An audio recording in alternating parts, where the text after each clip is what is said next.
the way words get their meaning, which is not just what you look up at a dictionary, but the way people start using a word. Global citizenship has a fair amount of people coming in from the rights-based approach community into it. I think the Earth community has people looking at what I can do. Now, obviously, it's not purely one or another. And I think if you have a sense that you belong to this Earth community, I think you are a good global citizen. Unlike sustainable development, which is increasingly getting defined, and it has a history of all the way from Stockholm in 72, Rio in 92, Johannesburg 2002, and then Rio again, and then now the Sustainable Development Goals. So if you say what is sustainable development, the global community has said it's these 17 things broken up into 169 different targets, and these are the indicators. So you have something there, and you say, okay, the education which takes me to that is ESD. Now, unlike that, global citizenship does not have a common meaning. If you ask some of the main advocates of it, they probably will say something different, because that is still a process going on. As a good global citizenship, do I respect diversity? Do I understand that diversity makes a good community? A forest with all its different trees and all its different greens is more of a community than is a plantation. A plantation requires external help to water it. It needs external help to give it fertilizers. It's not it's something which is as good as being in a hospital.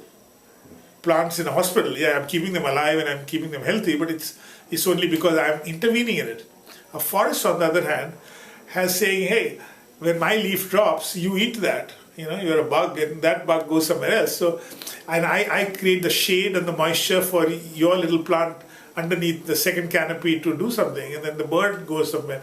So the whole systemic connection which leads to sustainability without being in a hospital-like externally driven system is what we don't recognize, and the human mind unfortunately sees order as something very simple, and it feels more comfortable with something where I can say I planted everything in rows, I'm watering them so many times, it's all under my control.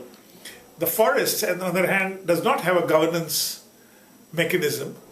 Or whatever that is belief in nature, some will say belief in God, but it's got its self thing. So everyone is a giver and a taker.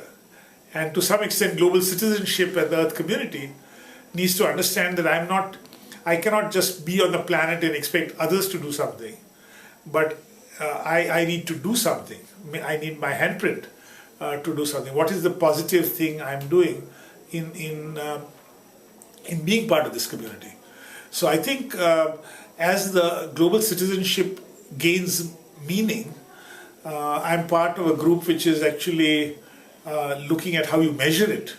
A group which is set up by the Brookings Institute. We are trying to work, international group looking at measurement devices. I think the Earth community and the Earth Charter ideas go to very much the core of it, because you cannot be a global citizen without having key values on sustainability. And where is that best defined? It's best defined in the Charter. Whether I call it that, know it that, is a different issue, and that depends on how we make it available to people and what sort of role we play. And I think as the Earth Charter community, we need to play a bigger role, because some fantastic work has happened. Maybe when it came out, it was too premature for the world to recognize it. And I think when the Sustainable Development Goals are coming out, and when we're looking at the post-2015 agenda, where we say that the people who are to change are not only in the developing world, but all societies in the planet. When we are talking about this, maybe this is the time for the Earth Charter to to make more sense to people, to see it. And if we can do that, I think we would have succeeded in fulfilling something which is inherent in its drafting.